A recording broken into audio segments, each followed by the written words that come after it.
I'm Jeremiah Tittle, and this is the Sports Box.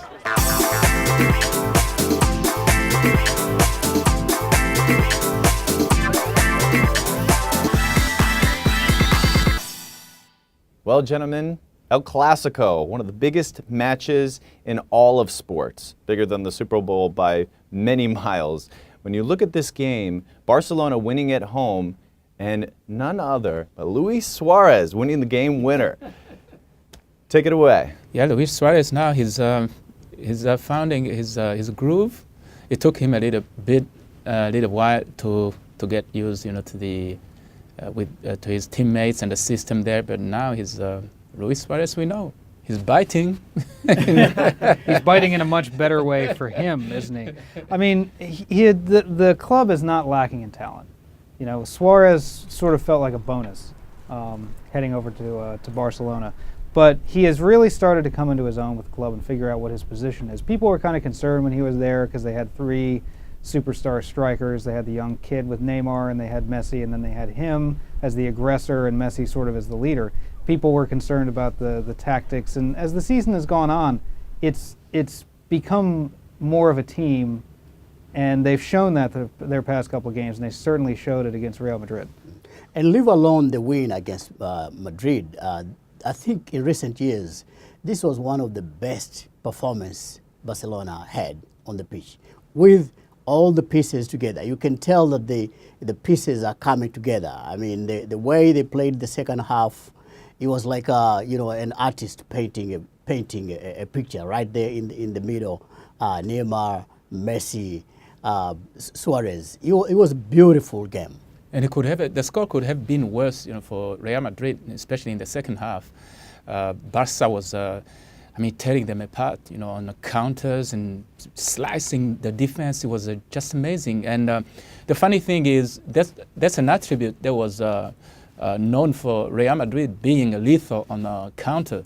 But they were completely dead in the second half. They were lucky they didn't concede it, 5 or 6. You're right. The lone goal from Real Madrid was Cristiano Ronaldo. Caught some flack for his celebration, but it didn't seem, if you look at historically, that dramatic, did it? They used to, the acronym for the NFL, they used to call it the No Fun League. Right. They used to, they have 15-yard penalties for different celebrations after touchdowns. This kind of felt like it wouldn't have even been what I felt like would have been penalized in the NFL, honestly. Yeah. And this is not the first time he did it even last season. Right. And they didn't raise the issue. I don't know why it's coming up right now. Well, Ronaldo has done much worse. Remember the match against Atletico when he took off his shirt? Oh, yeah. Yeah, and that was a big one. Absolutely. But hey, look, the football federations have to chill out. Let the boys have fun. There is some kind of of celebration that can go along, and there's a celebration that is not acceptable. But what Ronaldo did wasn't really bad. He was just talking to the fans. Hey, come on, chill out. Yes. Quieting the Camp Nou. Yeah, so it's difficult to do. Yeah. There was nothing obscene about it. Nothing. Taunting. It's just quieting them. And you said the word obscene. Let's move to another superstar in England when we look at Steven Gerrard. How long did he last on the pitch? Less than 50 seconds against Manchester United. His last time that he'll play Manchester United in a Reds uniform. Pretty embarrassing. And that was a horrible thing to see, really, because, Gerrard, England team captain for so many years, he should know better. He should behave like, an experienced veteran player who will have the best discipline on the pitch.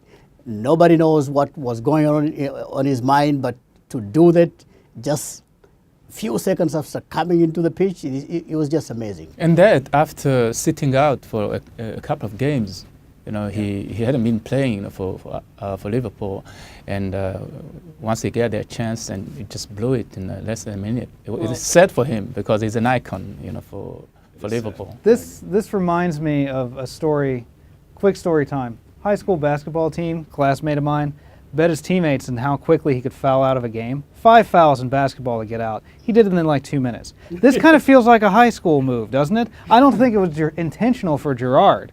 No. But it was certainly ugly to watch, and it was not something that you want to see. So it was just an instant Yeah. of madness. you And, know? and he must have realized it because he immediately apologized to his teammates, for his behavior. And I think he later on, went on to apologize to the league or something like that. But he realizes that that wasn't a Gerard we have known. Do you think, sometimes these mistakes stay in the minds of players for years, the rest of their life sometimes, they say. In this case, he's going to be in Los Angeles with palm trees around him with the galaxy soon enough. Is that the beaches enough, do you think, to allow him to think forget? so. I don't think so. It's something like Zidane's header, that would stay for life. Yeah. But what Gerard did, people forget it. Yeah, I don't think it will last. He has done more and much, to England and his Liverpool team to offset that. Better or worse than the slip from last season? I don't know. Either way, pretty embarrassing way to go out, but I'm confident that he'll feel better once he's back on the beach. Thanks so much for the time. We appreciate you joining us for this time on The Sports Box.